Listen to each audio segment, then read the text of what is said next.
January at February. So, kaya inaabangan po natin kasi pagdating ng first quarter, yung mga evaluation po yan eh. Kahit po sa sarili natin, titingnan po natin yung first quarter ng taon natin. Ano bang ginawa ko ng January, ano bang ginawa ko ng February. So, para nakikita po natin kung may progression yung ating buhay. Parang estudyante, amen. Yung estudyante, ang anak natin na yung grade 1, umaasa po ba tayo mapasa siya? Gusto natin sa next year, grade 2 na siya, di ba? Ganun din po sa buhay natin. Dapat po may progression. Ano po? Ngayon po March, yun po yung tingnasan ano po. Breakthrough highness that brings favor. Ano po? Breakthrough highness that brings favor. Kaya po yung Ephesians chapter 4, verse 32, sabi po lang, be kind and compassionate to one another, forgiving each other, just as in Christ God forgave you. Ito po March, ano po, ito po yung ating pag-uusapan. Tatalakayin upang maunawaan po natin ano ba ibig sabihin ng breakthrough kindness that brings favor. So, ano ba yung gusto ng leadership? Bakit ba buwan-buwan meron tayong team? Ayan. Napansin niyo po kayo, parang buwan-buwan, iba-iba yung team natin. Ayan. So, kaya, pag sinabi mo natin breakthrough kindness that brings favor, ito po ay konseptong para sa mga Kristiyano. Ano po? Kung saan sinasadya po natin magmahal at tumulong sa ating kapwa. Ano po yung buwan sinasadya? Ano po?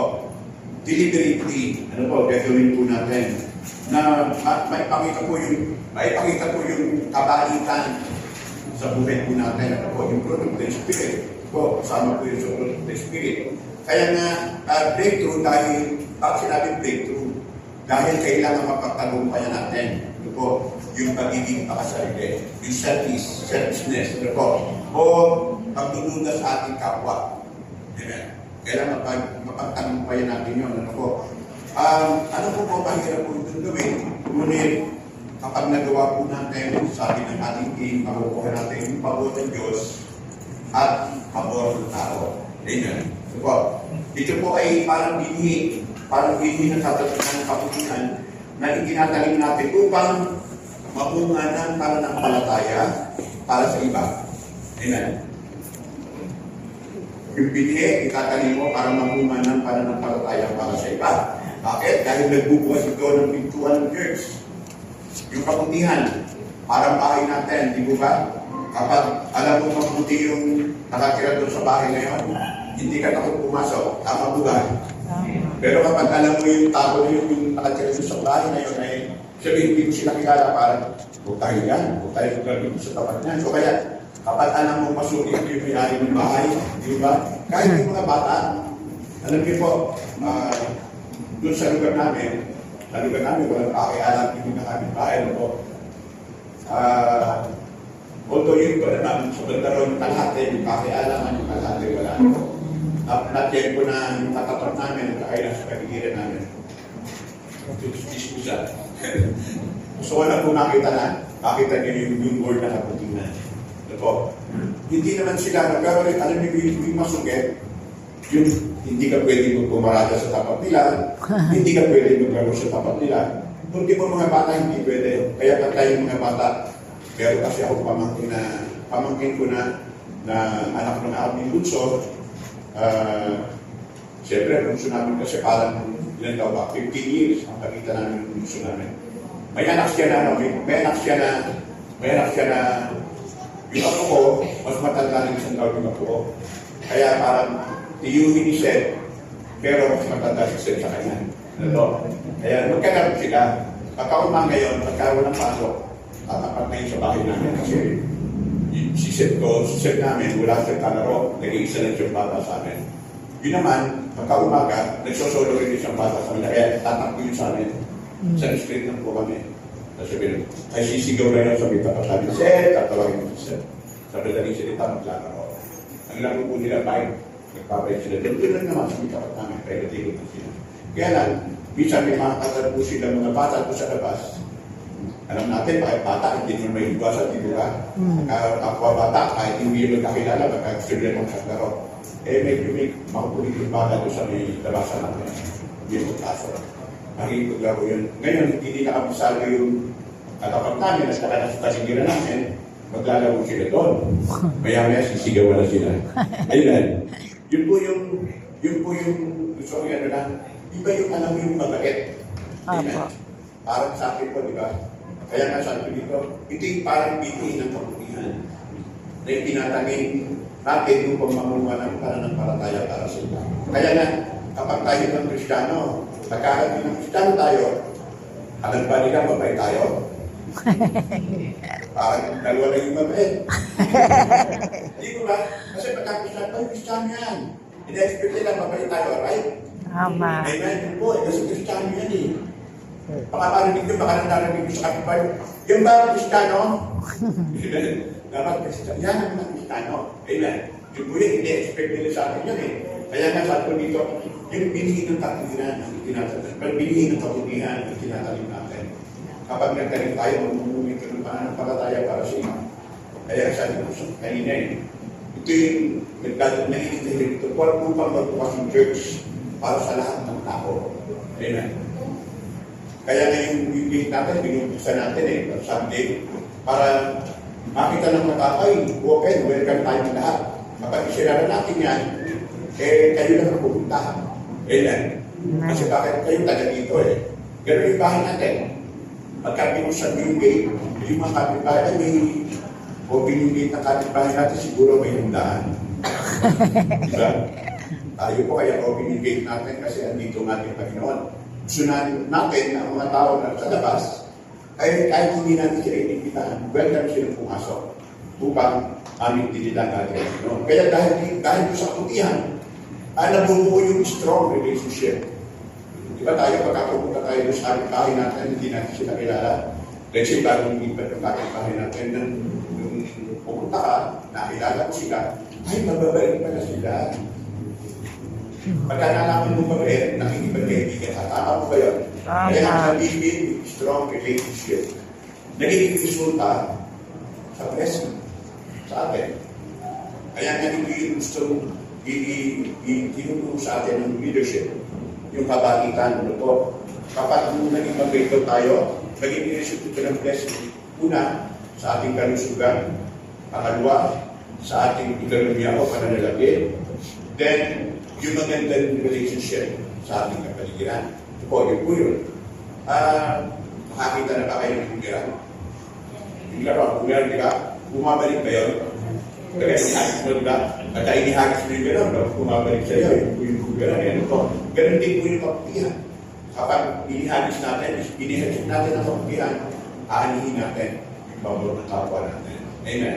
Yun po yun. Kaya nga, pagka sinabi na, ano ba talaga yung kindness? Ano ba yung sabihin nun?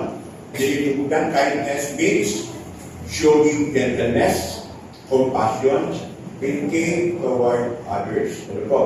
Ang kindness ay pagiging mahinahon. Amen? Mahinahon. Sabi ko naman, nakarinig ako ng feedback. Si Pastor, pagka nagsalita ang lakas, parang nakakatakot. Hindi po. Ganun lang po talaga yung mga kapitenyo. Ano po? Kapitenyo po kami sa karili talaga, mother and mother ko. Kaya ganun po kami, pagka nag-usap ba kahit sa bahay namin, hindi ko kami nag-aaway, kaya madalas yung mga boses namin. Ano po? Kaya gusto ko po yung sabihin sa inyo na hindi po ako matapang. Ano po? Tuloy po ako.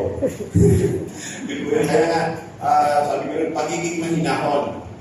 Kapag hindi ka kasi mahinahon, nakapakalan ka na ano yun, hindi ka mabait eh. Ano po? Tama.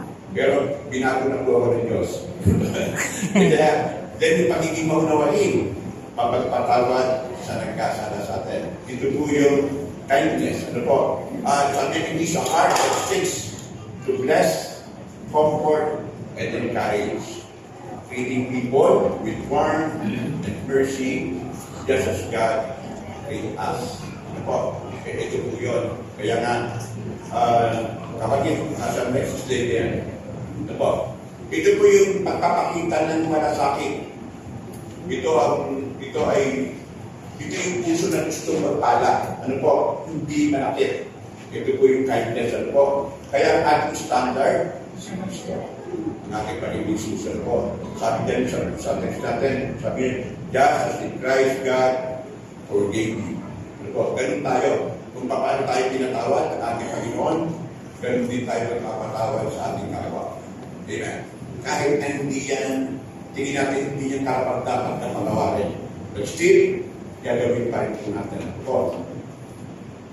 Ano ba yung gusto ng leadership na maranasan ng Gaya Church ngayon po ng March? So po, kasi po, ito yung ano natin, itataha tayo. Ano yung bago na naman topic? Breakthrough kindness. Ano ba yung sabihin niyan?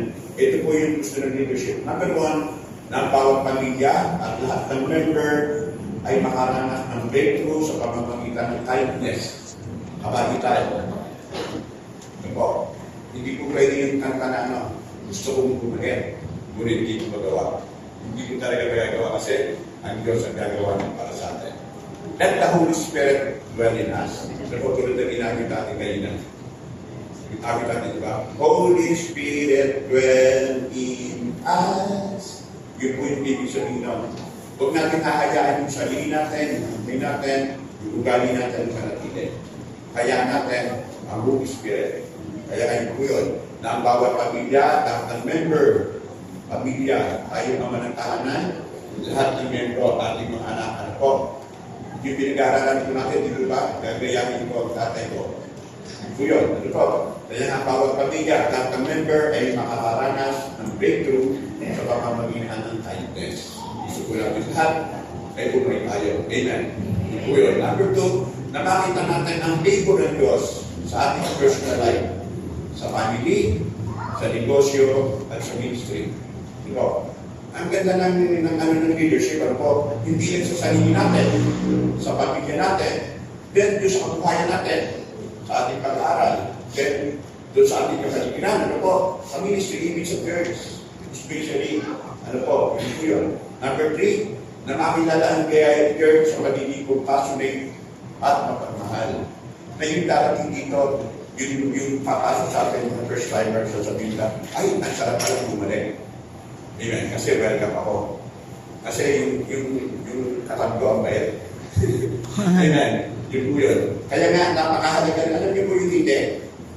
Pagdating mo, pag pumasok ka sa isang bahay, nangintian ka, nagkakaroon ka ba ng security? Amen.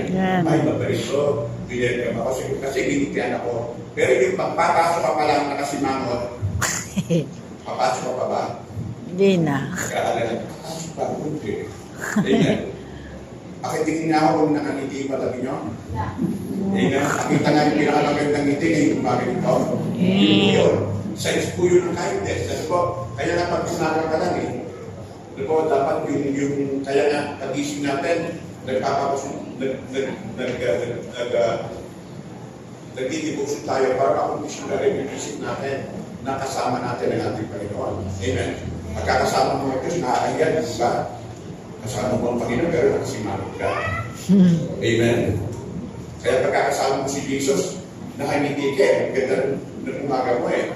Yung po yun, ano po, kaya nga nagtitibusyon tayo. Kaya nga, gusto ko sabihin umaga, hindi na po ito team. Ito po ay direksyon. Ito po, yung breakthrough kindness, hindi po ito ng basta team. Ito po yung direksyon ng Diyos para sa atin. Amen. Direksyon ng Diyos para sa atin. Kaya nga, nakalagay po dyan, breakthrough kindness releases God's favor. Amen. Breakthrough kindness releases God's favor, positioning us in the church to experience His abundant blessing. Ito po. And the supernatural opportunities. Amen. Yun po. Kaya nga, ito po yung breakthrough kindness. Then, may umaga, paano ba ito magpultugan ng breakthrough? Amen. Siguro natin ang ating pag-aaral. Amen. Number one, kindness opens heart to the gospel. Nakalagay po yan, kindness opens resistance to God's message. Amen. Kindness opens resistance to God's message. Tama po ba? Kapag mabait tayo, kapag mabait ka, amen, nakikinig sa iyo yung tao. Amen. Di ba? Parang sa barangay. Pumunta tayo sa barangay. Pagka nakita mo yung barangay captain ay masungit, parang nakakatamad pakinggan. Amen. Natatandaan mo pala, Nung ako yung first year high school, kailan ka po ito? Kailan lang ito po? First year high school ako sa Makati kasi sa Makati, laki kahit po kami Caviteño, magaling po noong 1969, nasa Makati na po kami. Laki po kami ng Makati. Kaya kahit po kami Caviteño, Makati po ako. Pero Ngayon po. Nung first year po ako sa Makati, alam niyo po yung teacher. May teacher po kami sa science. Ang tawag namin Tero.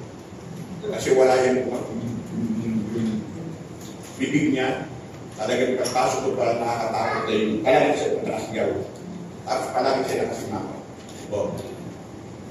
Tapos lahat ng mga estudyante niya, alam niya yung mga manirisin. Ina-address ka personal. Pero kami kaklase doon na. May kaklase ka rin doon na. Yung kaklase namin. Ewan namin, bakit? May manirisin siya eh. Sabi niya gano'n, kakasok ko. Gano'n siya na gano'n. Pero hindi natin ako, special lang yun. Anong araw, gayon eh, na-address na eh. Pero anong araw, sama-sama ko yan, di ba? E minsan, iba yung tulog niya. Sabi ng teacher namin yun. Modesto, ano naman hayop ang dinagay mo? Ano niyo po yun? Yung estudyante sa akin kami, ano niyo po yun na first year high school eh. Sabi ko naman natuto ka, alam mo yung naranasan namin sa kanya. Amen. Kasi bakit? Kasi iniisip mo, baka punahin na naman ako nito, baka ako na naman yung makita nito. Eh, yung araw, ano eh, okay na nang babato ng eraser eh. Tama ba? Normal lang yun. Tapos ang mga teacher ng araw, may hawak na stick. Normal po yun. May bawal na. Kaya yung teacher na yun, sabi ko natuto kami, hindi kami natuto. Amen. Kasi bakit? Andun lang kami natatakot kami sa kanya. Pero may teacher kami sa Pilipino, si Miss Sir, kilala ko pa eh. Kasi bakit favorite yung teacher eh. Pagka mabait, di mo ba? Kapag yung teacher mo mabait, ang sarap pakinggan eh. Tapos ang hina ko ng boss niya, Ronnie! Wow! Sabi, parang yung naglalapin sa'yo, ba't wala na kahapon? Ganun siya. Kaya parang ang sarap-sarap niyang kasama, ang sarap-sarap niyang pakinggan. Yun po yun. Ano po? Kaya nga, gusto ko nag-i-ibig na kapag mabait ka, papakinggan ka. Ano po? Kaya kindness opens heart to the gospel. Amen. Yun po yun. Na kapag mabait ka, mas madaling makinig ang tao sa'yo. Nawawala yung galit, nawawala yung pagkilipensa. Kasi minsan kapag nag-i-invite tayo, di ba? Atin ka naman, yung lalo na yung word na sabi ko, huwag natin sabihin, atin ka sa amin bukas. Hindi ko ganyan, sama ka. Gusto mo, sama ka sa akin bukas. Saan? Magbibirienda tayo doon sa Bibintura ko. Pero bago tayo magbibirienda, bago tayo dali sa Jollibee o sa Manginasal, daan muna tayo dito. Gano? Bakit gano'n? Ano po? Yun yung pamamaraan niya. Parang gano'n po. Kaya na, kapag ikaw ay mabait, maraming sasama sa iyo eh. Maraming kahit yung mga magulang, magtitiwala sa iyo. Inipitan mo yung anak niya. Ay, mabait yung batang niya. Sige, sama ka niya. Amen. Pero kapag alam mo yung tulad ng kinukuha ko siya kanina, sabi namin sa amin ito, huwag ka makipagtalo doon sa mga bata na yan. Kasi, buti kung nagbabay sila, gusto nila karera. Ayaw nila ng simple mag-bike lang. Pinapalipad nila yung mga bike nila. Kaya nga nung isang araw, sabi ko rin yung isang bata, na yung mga ito, mga doon sa gitong bahay namin. Pagkama, bumagsak pa sa doon sa sobrang bilis niya. Nagbagin pa sa doon sa may tagigiran ni Pastor Rosel, bahay ni Pastor Rosel. Tapos tumulog yung bala. Ano na? Pero okay na sa kanya. Hindi siya umiyak. Sabi ko talaga, pero may sabi ko sa namin sa lahat ko namin. Huwag ka makinig pagkakusap nila. Yung alam ka pagkakakukala. Kasi bakit? Yun po eh. Yun po, kaya nga, yung sinasabi ko eh. Kapag hindi ka babae, ito po, yun po yun. Bakit sumasama yung mga tao sa mga babae? Amen. Bakit po? Tumabay tayo, sasama pa sa iyo yung tao. Opo. Bakit sasama yung tao sa atin? Safe. Bakit po? Safe. Mababayan ka ako eh. Nagtitiwala, di ba? Kasi bakit? Number one, nakikita si Kristo sa atin. Amen. Yun po yun. Yung Christ-likeness. Kasi dapat tayo binago na ng Diyos yan. Kaya nga, yung dati mabait ka. Tatandaan nyo ng araw. Yung mga tao na hindi nila alam na born again tayo. Di ba? Tatandaan ko, kami, kakataas kami. Marami akong kabarkada na kahit nung nagtatrabaho na ako. Kasi nung araw, ay hindi nun eh. Ano po? Saturday nights kami. Sabi ko, Saturday na, hapon, nagpapalanig na kami ng beer. Sa recreating ko, ngayon mo na yan, kung naman. Ganun po yung buhay namin. Nung born again po ako, pagpunta ko sa barkada ko sa Malaki, pinupera ko ng beer. Sabi ko, hindi na ako umiinom eh. Sabi niya, talaga? Niloloko ko, ialas ka pa rin na. Yung bandang huli, nakilala na nila. Kaya nga, ano nangyari sa buhay mo? Alam niyo, di ba? Yung mga tao na dati alam nila, ano nangyari sa buhay mo? Amen. Ito yun. Eh, dahil nakilala na natin natin Panginoon, nakita nila natin Panginoon sa ating buhay. Kaya nga, ito po yung kindness open hearts to the gospel. Kapag kinanong ka, ano nangyari sa buhay mo kasi na-born again ako? Anong naging born again? Then this time ay papakilala mo natin Panginoon. Amen. Sa buhay mo. Bakit? Nakikita nila Panginoon sa buhay mo. Tulad po na nangyari sa Samaritan woman. Amen. Doon po sa John chapter 4. Ito po yung istorya ng ating Panginoon. Jesus and the Samaritan woman. Ano po? Yun po yun. Sabi dyan, nakalagay po dyan, by showing kindness to a woman, despised by many, Jesus opened her heart to hear the gospel, leading her to believe He was the Messiah and to share His news with her community. Amen. At ganda mo ng story niyan eh. Ano po? Ito yung kindness na nakita ng Samaritan woman sa ating Panginoon Jesus. Ang pangyayari po, doon po sa verse 8, sabi ko ng Bible, kasi itong Samaritan woman na to, sa istorya, at binasa natin yung istorya, marami siya naging asawa. Amen. Kapag yung babae, ito po yung perception ng tao eh. Di ba? Kapag alam ng mga kapitbahay mo na, iba-iba yung nakasama mo sa buhay. Iba yung, ang tingitan nyo sa'yo, positive, negative. Negative, ganun po yun. Kaya yung community ng mga Samaritano, itong babae ito, hindi nila, ayaw nilang kasama. Ayaw nilang kaibigan. Ano po? Kaya nga sabi lang, he was despised. Sabi nga, he was despised. Ito po, despised by many. Yun po yun. Pero, biglang dumating ang ating Panginoon Jesus doon sa alon na iniigiban niya. Ano po, sabi ka ng verse 8, habang nakupo si Jesus, dumating ng isang babae, taga-pasang sa Samaria, para lumigil. Sinabi niya Jesus sa kanya, pwede bang makiinom? Hindi po yun inilagyan. Ano po, pwede bang makiinom? Sabi ng verse 9, sumagot ang babae. Si Jesus po yung nagsabi sa Samaritano, pwede bang makiinom? Sabi ng verse 9, sumagot ang babae. Kumibayon po kayo, mas maganda po sa iyo po. Ano po?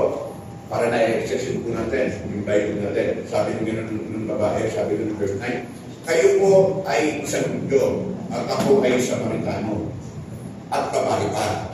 Bakit po kayo makikinig sa akin? Sabi ng Bible, sinabi niya ito dahil hindi nakikituro ang Hudyo sa mga Samaritano. Sabi ng verse 10, sinabi ni Jesus sa babae, kung alam mo lang ay pinagkakaroon ng Diyos kung sino ang nakikinig sa iyo, baka ikaw pa, manginig ka, pinakarating kita ng tubig na nagbibigay tayo. Amen. At ganda po ng doon pa lang sa yung babae pa lang, paglapit pa lang ng ating Panginoon, nakipag-usap siya sa babae. Kaya na yung babae, nagtaka sa kagad. Bakit nakikipag-kwentuhan ito sa akin? Bakit hindi napitan ako ito? Una, babae siya. Pangalawa, Samaritan siya. Napalahin siya ni Samaritan. Kaya nga, sabi mo rin ng Bible, hindi nakikisama ang mga Diyos sa mga Samaritano. Kasi bakit? Ang mga Hudyo kasi ang tingin nila sa sarili nila, excellent sila. Excellent yung lahi nila. Ang tingin nila sa Samaritan, dinadang-grade nila. Nagpapagano po sila. At yun po yung istorya. Pero nung nakita ng Samaritana and the poor, which built a strong relationship within her community. ito ho si Dorcas. Si Dorcas po ay isang mananahin. Ito po, mananahin siya. Sabi nga ron, marami siyang nagawang, sabi ng verse 36, marami siyang nagawang mabuti, lalo na sa mga dukha. At sabi ng verse 37, nagkasakit si Dorcas at namatay. Sabi ng verse 38, ang buwa ay malapit lang sa litan. Kaya nang mapalitaan at tagasunod ni Jesus na si Pedro ay naroon sa litan, inutusan nila ang dalawang tao na kakusama si Pedro na pumunta sa baba upang ipanalangin ang buhay ng si Dorcas. Ano? Ipapanalangin kaya tayo ng tao sa kapaligiran mo na mabuhay ulit o mabuhay ng mahaba kung hindi ka mabait. Ipapanalangin ka kaya? Amen o amen? O amen. Diba? Kaya nga, yung kabaitan, imagine, si Dorcas, alam nilang mabait. Nalaman nila si Pedro ay nandun sa litan. Nagpadala sila ng tao ay pananangin si Dorcas. Bakit namatay si Dorcas? Amen. Kaya nga yung kabaitan, di ba? Kaya minsan pagka nakakabaitan tayo ng masamang politiko na namatay, di ba, sa kanan, sila United tayo, ang pagkakas natin tao. Hindi naman natin tayo, pagka sila ng tao. Sabihin naman yung tao, ay, mabuti naman. Amen. Natawasan. Amen. Pero kapag yung namatay ay mabuting tao, di ba, parang mabuting leader, naman saya, di ba? Pero ito kapag nakalaki tayo ng please pray, nananalangin tayo. Ano pa, ganun din po yung nangyari kay Dorcas. Kaya nga, dahil mabait siya, dahil pinanalangin sa sabi ng verse 41, binuhay niya nito si Dorcas o si Tabitha, na ipanalangin siya ni Pedro. Dahil sa kaibigan ng tao, ang mga tao ang nagawa niya. Ano po, kaya po yun, kapag mabait ka, yung mga kapitbahay mo naranasan nila yung kapag-inom ko, kapag-inom ka nila. Amen. Yung buyo na po. Kaya minsan, kung minsan yung tao na sabihin natin yung mga nagmako sa gobyerno natin, ano po? Ay, balik araw sa ospital, ipanalangin ko raw. Ano ipanalangin para, no? Para magiging ng Diyos. O para lumabang buhay. Ganun po Kaya nga, sabi ng verse 42, marami yung sumampalataya sa Panginoon Jesus dahil napalitan nila na nabuhay si Dorcas. Ano po? Yun po yun. Kaya nga nag-o-open ng gospel dahil sa kabutihan. Kaya nga ang leadership, ang church leadership ay naniniwala na yung life test o yung mabagitan ng church na naniniwala para mas maraming tao makakilala sa ating Panginoon. Kaya nito ba yan? Amen. Sabi nga sa katabi mo, pakita mo nga, mabait ka nila. Mabait ka na ba? Amen. Mabait tayo lahat kasi bilangin tayo ng ating Panginoon. Nagtigulan po. Amen. Ano ito po? Kindness attracts divine favor. Kindness attracts divine favor. Hindi rin po dyan, spirit-inspired kindness draws God's blessing and supernatural opportunities. Hindi lang po basta mabait. Sabi niya, spirit-inspired kindness. Ibig sabihin, guidance sa Panginoon, yung Christ-likeness, ano po, na kindness. Sabi niya, draws God's blessing and supernatural opportunities. Kasi minsan, ang tao, minsan man, pinuturan ng mga kabete. Kaya lang, minsan, ang tao, kapag tayong mga tao, mabait lang tayo sa kapwa natin mabait. Amen. Tama. Mabait ka lang sa kapwa mo kasi bakit mabait sa akin niya Dahil mabait ako sa kanya. Pero hindi po gano'n ang Panginoon Ang Panginoon mabait sa lahat Kahit yan sa kalaban niya, kahit ngayon nung nakapako sa krus Imagine, pinarusahan, halos mamatay, nakapako na. Pero ang sabi ng Panginoon, Lord, forgive them. Patawarin ito sila dahil hindi nila ang kanilang ginagawa. Kaya nga po nakalagay dyan, spirit-inspired kindness throws God's blessing and supernatural opportunities. Kapag ang kapagitan ay nagmula sa Holy Spirit, may papuntang mararanasan. Amen. Amen. Amen. Ang sabi sa katabi mo, gusto ko yun. Gusto ko yun. Amen. Kasi bakit? May blessing. May papor na mararanasan. May nagbubukas ng pintuan. Kapag galing sa Holy Spirit, yung kabaitan mo, nagkakaroon ng tamang koneksyon. May unexpected blessings. Amen. Yun po yun. Ano po yung bunga?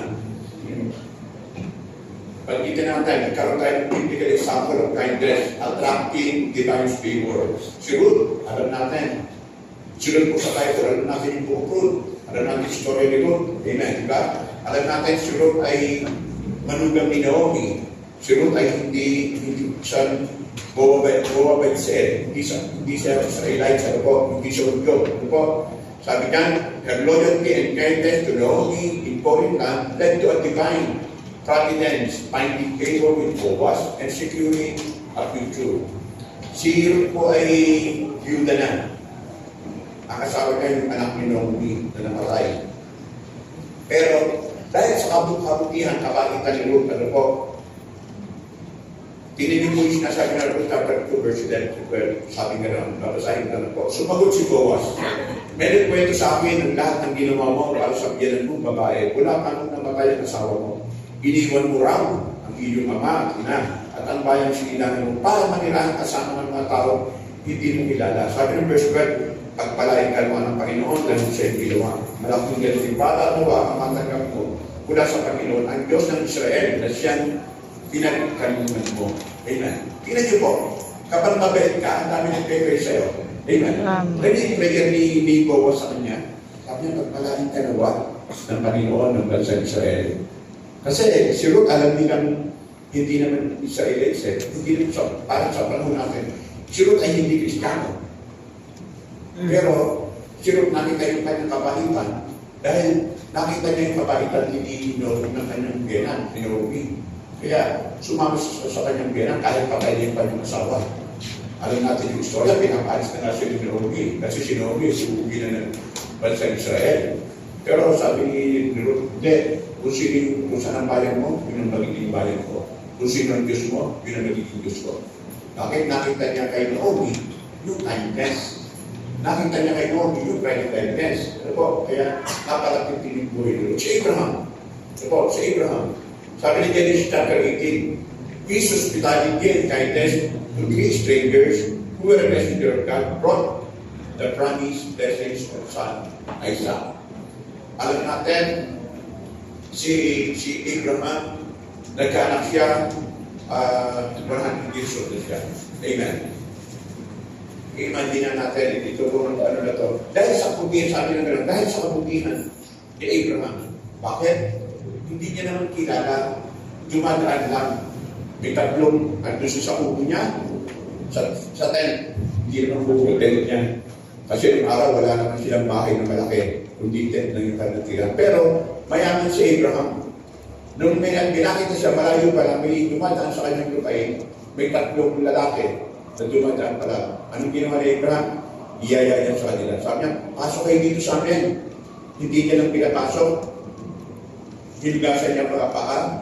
Ganun kasi ang bisita, hugasan ng paa. Pagkatapos, pininom niya ng tubig. Sabi niya, magpahinga kayo mga kaibigan. Ipagkakatay ko kayo ng tupa. Imagine, ganun po. Ganun po kabait si Abraham. Dumadaan lang, pero pinakain niya, pinaganda niya, pinagpiesta niya sa bahay niya. Ganun po siya po. Sabi nga, dahil sa kanyang kabutihan, naging paborito upang ibigay ng Diyos sa kanya sa isa. Sabi nga ng Bible, sabi ng verse 1, mainit, sabi ng verse 1, Genesis chapter 1, Genesis chapter 18, verse 1, mainit ang araw noon at siya, nahamin ako po sa pintuan ng kanyang tolda. Sabi ng verse 2, habang nagmamasid siya, may nakita siya tatlong lalaki na nakatayo sa tika-linuman. Tumayo siya, agad at dali-daling sumalunod sa kanila. Yukod siya sa kanila bilang pagkanan. Sabi ng verse 3, sinabi niya, Panginoon, kung maaari, puno na kayo dito sa akin.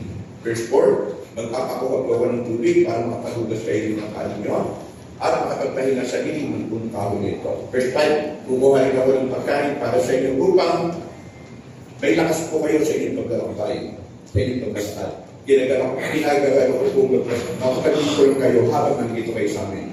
At sumunod sila, gayon ko kung anong sinabi mo. At sabi ng verse 10, ang isa sa mga panahon nila nagsabi, yan, nagkakalik ako dito sa ganito yung panahon. So, susunod na taon at magkakaroon ka ng anak na lalaki. Ang asawa mo si Sarah. Amen. Tingnan niyo po yung kindness. Kapag naging mabuti kang tao sa kapwa mo. Di mo ba parang after nun, yung mag-asawa, alam niyo po yung kahit anong yaman mo, kahit anong laki ng sweldo mo, ang laki ng bahay mo, kung wala ka ng mga anak. Amen. Di mo ba? Parang wala kang pinaghahandaan para sa iyong future. Kinabukasan mo. Nagtatrabaho ka lang. Kahit isang milyon ang sahod mo sa isang araw kung wala kang anak. Parang nonsense ang buhay mo. Amen. Yun po yun. Kaya na napakahalaga ng anak. Ano po? Kaya na, sabi ng Hebrews chapter 13 verse 2, always remember to be kind. Always remember to be kind to strangers. Let them stay in your home. In this way, some people had received angels as visitors and they didn't know that they were angels. Ano po? Sabi sa Tagalog, huwag mong kalimutan patuloyin ang mga tayunan sa tahanan ninyo. Yung mga tao kumuha niya noon at hindi nila alam na mga angel na pala ang bisita nila. Amen. Yung po yun. Alam din natin yung story ng Shunammite woman. Amen. Doon sa 2 Kings chapter 4 verse 8 to 36. Sabi ng Bible, her kindness in caring for the prophet Elijah resulted in divine favor, granting a son and later the restoration of her property.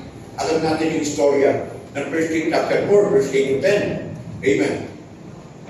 Si Elijah ay isang propeta. Madali siya dumaan doon sa bahay ng Shunammite woman. Bidadaan siya doon, napansin siya ng Shunammita, sabi gano'n.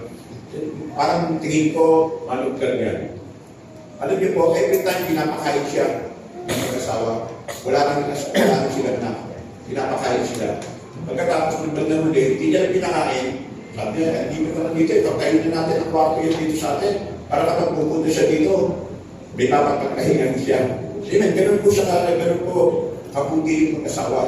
Pagkamat, may alam natin, hindi magagawa ng hindi mayaman. Amen. Panahon ng mayaman sila. Kaya lang, ang ano nun, wala naman sila anak. Pero dahil sa kanyang kabutihan, sabi ka ni Elijah, sabi na kayong Gehazi sa kanyang alalay, sabi niya, ano ba ang pwede natin gawin sa tao na ito?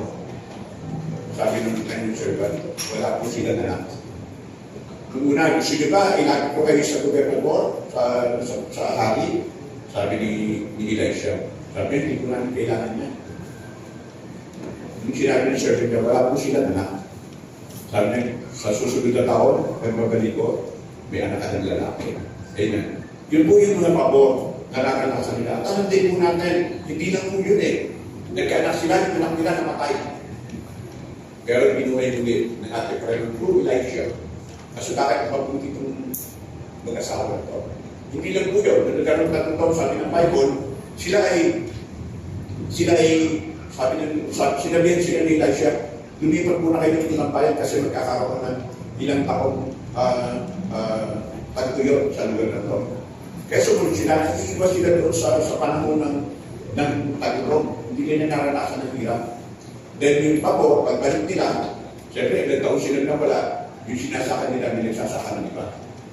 Pero dahil sa kanilang kabutihan, sa araw na pumunta sa sahari para isumbong na nakuha na yung property niya. Sabi, sakto naman na nagpupuwede si Gehazi, yung kanyang servant Elisha, tungkol sa kabutihan ng asawa. Then, nung nalaman din ang gano'n na naman ng hari, sila ba? Sabi niya, siya po yun, yung ibinuway ko sa inyo. Sa madaling salita, yung property na kinuha niya, napabalik sa kanya. Amen. Ganun po yung resulta ng kabutihan. Kaya kapag mabalik ka, hindi mo hinahabol yung favor. Amen. Ang favor, humahabol sa tao. Amen. Amen. Kaya sabi sa tabi, gusto ko yun. Gusto ko yun. Yun po yun eh. Kapag mabalik ka eh. Kaya ang gusto ng leadership, ay nakita ang bawat pamilya na nakakaranas ng supernatural opportunities of blessing ngayong buwan ng March. Amen. Ito po yung gusto ng leadership. Kaya po, meron tayong team. Ano po? Number 3 po, kindness fuels revival. Kindness fuels revival. Nakalagay po dyan, out of kindness, create environments where the Spirit can move powerfully. Ano po? Out of kindness, create environments where the Spirit can move powerfully. Amen. Kaya nga, tayo kanina nag-pray eh. Ito'y tayo kanina, bago tayo nagsimulang pag-aral ng salita ng Diyos.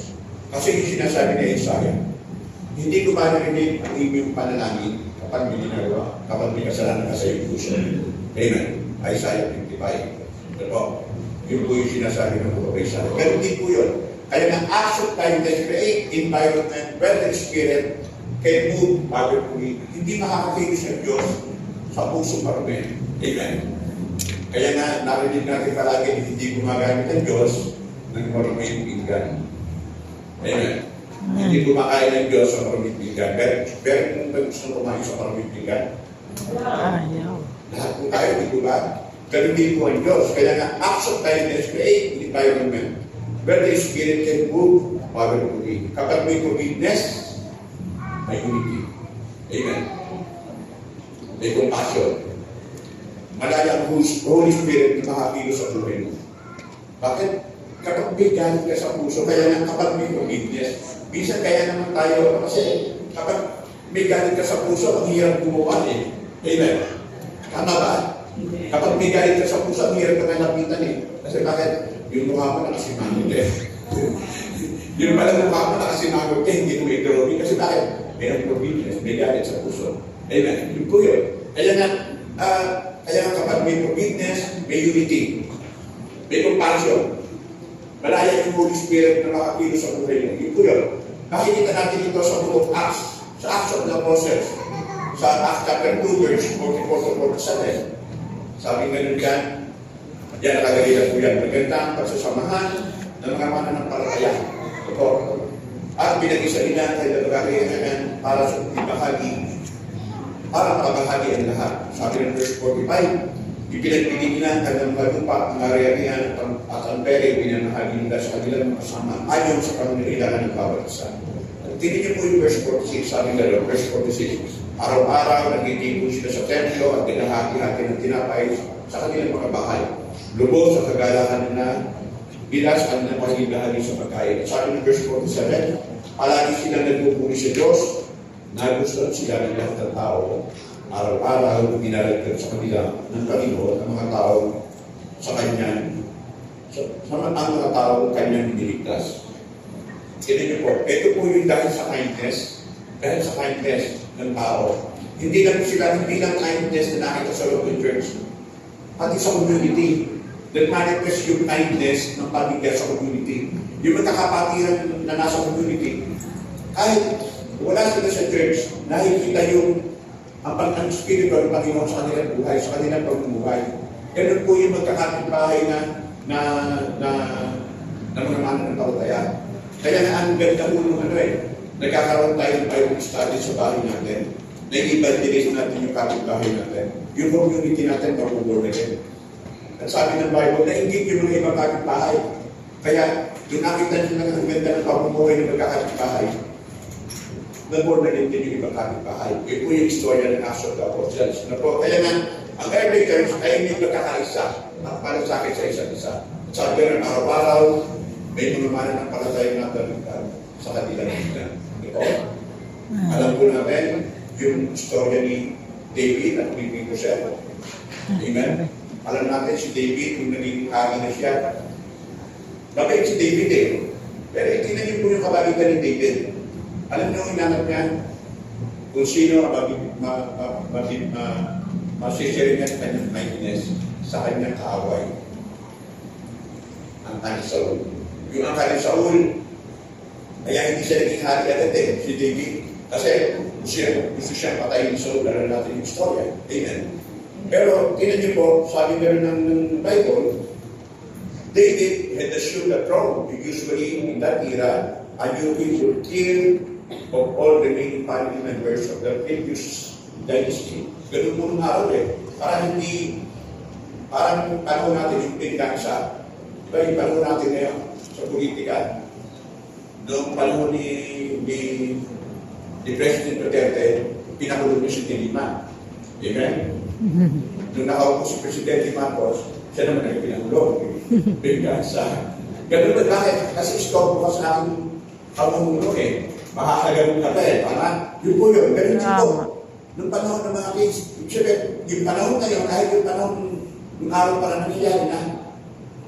Yun yung kanilang usual na ginagawa. Pero si David hindi. Binago niya yun. Ano to? Pagdating kay David, sabi ni David, nung si David sinabi niya, sino ba yung pwede kong sira ng aking kabutihan? Bakit tayo kabutihan sa akin? Si Mephibosheth, anak ng kanyang kaibigan, pero ako sa Esau. Amen. Sabi ka, pinapatay niya, hindi. Pinakain niya. Sabi niya, dito ka kakain sa harapan ng hari every day. Imagine, dinilin niya sa take note, at si Mephibosheth po, wala sumapakaki na patay ng Mephibosheth. Hindi siya warrior. Bakit? Nung po siya. Sa atin, sa panahon natin, may polio, binubuhay siya. Pero, ang hinapan ni King David, wala.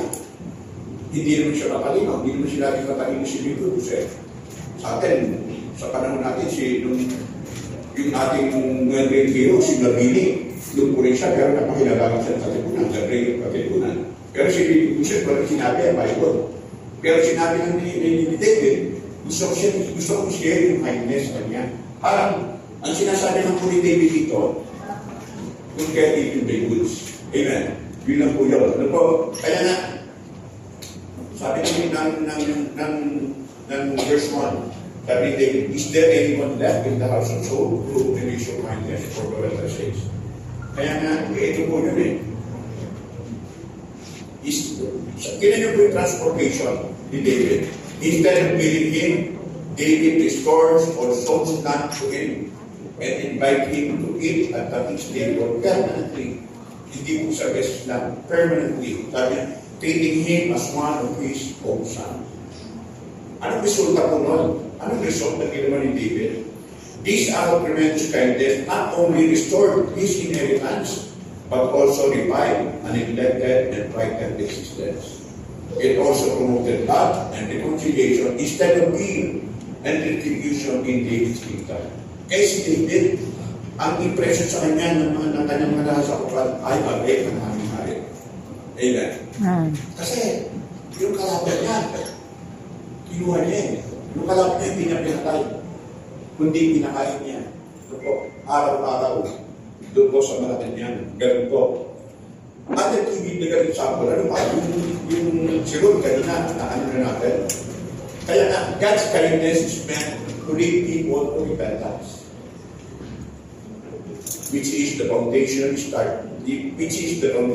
starting point of any spiritual revival. Kaya nga, kapag tayo, nag-invite tayo sa church, alam niyo, mabuti ang tao, sasamahan. Amen. Amen. Amen. Amen po ba yun? Amen. Pakita mo sa katabi, may nag-invite ka na ba? Invite ka naman. Pakisabi po ulit sa kanya, next time. Next time. Sa Sunday. Yun po yun. Kaya mahalaga po ulit. Kasi pwede tayo mag-invite. Bakit sasamahan tayo ng tao? Why?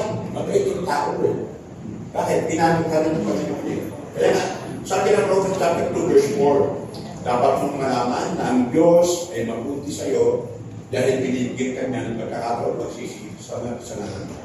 Kaya nga yung mga tao na na-share natin ang kindness natin kahit pinag-aaway natin. Kaya sabi ng Bible, kainin mo yung kaaway mo, pakainin mo yung kaaway mo. Ganun yung Bible eh. Ano po? Na kaaway mo, pero pakainin mo yung makakainin mo. Bakit? Gusto kasi ng Diyos na maligtas ng mga tao. Gusto mo ng leadership ng church natin and naging revival church. At simula nito ay kindness. Nagsisimula ito sa kindness natin. Amen. Sabi nga, magsisimula ito sa akin. Magsisimula ito sa akin. Yung kindness, hindi pwedeng asahan natin yung kapitbahay natin. Dapat magsimula sa akin. Kahit sa bahay natin. Amen.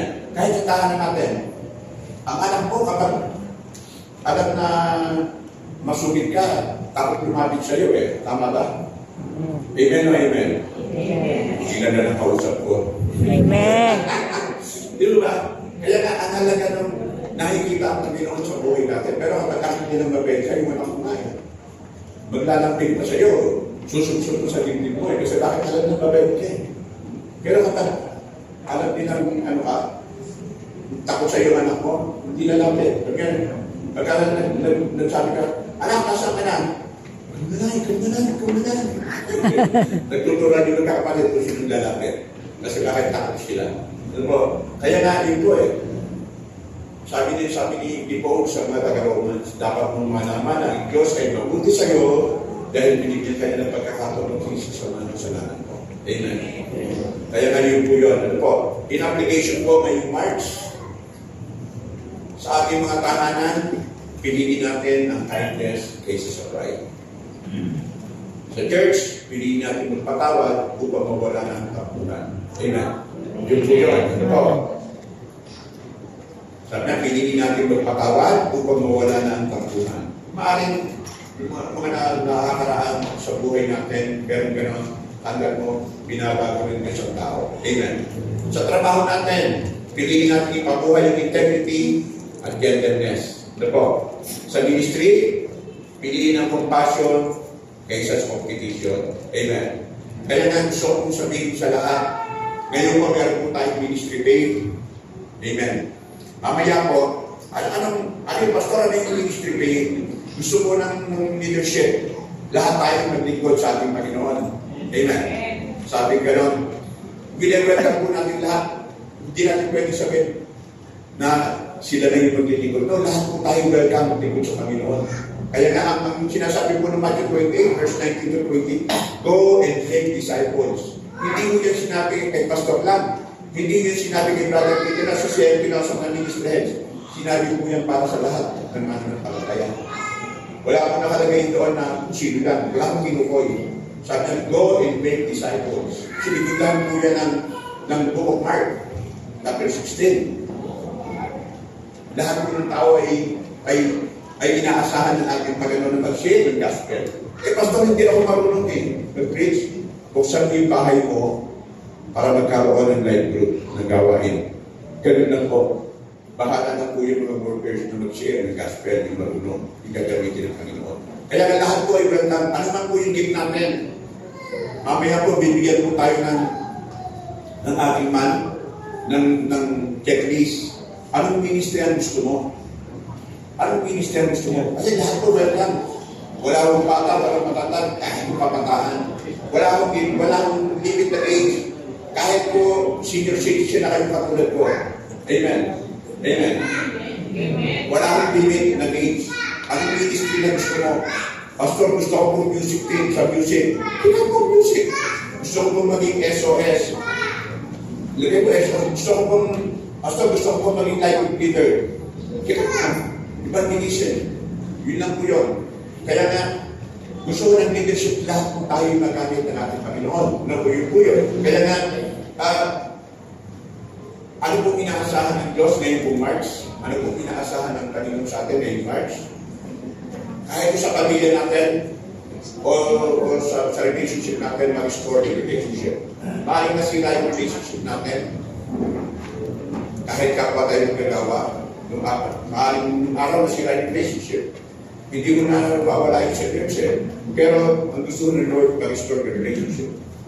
Magkaroon ng open doors sa bawat ministry. Welcome lahat. Kahit mo sa church, welcome lahat. Kaya lang binubuksan natin yung pintuan ng church. Para kahit sino pwede pumunta dito. Pastor, yung mga tabi, tayo naman, hindi mo tayo mabuti ng araw Pero binabot tayo ng Diyos Amen? Yes. Kaya kahit sino, kailangan magtiwala tayo sa kapwa natin. Amen. Hayaan natin pumasok ang lahat ng tao. Welcome po lahat. Yun po yun. Then, magkaroon ng family healing. Kung ang pamilya natin, nagkaroon ng kapuhan, nagkaroon ng differentiate sa pamilya natin, magkaroon ng family healing. Then, afterward, mararanasan natin ang financial favor. Amen. Mararanasan natin ang spiritual revival.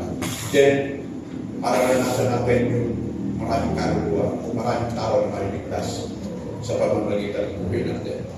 Hindi yung dahil mabay tayo, kundi dahil sa kabalitan, yung kabalitan natin ay bunga ng presensya ng Diyos ni Kristo sa ating buhay. Amen. Yung po yun. Kaya nga, tumayo po tayo lahat. May declaration po tayo ngayong umaga ito. Declaration for the whole church and to mga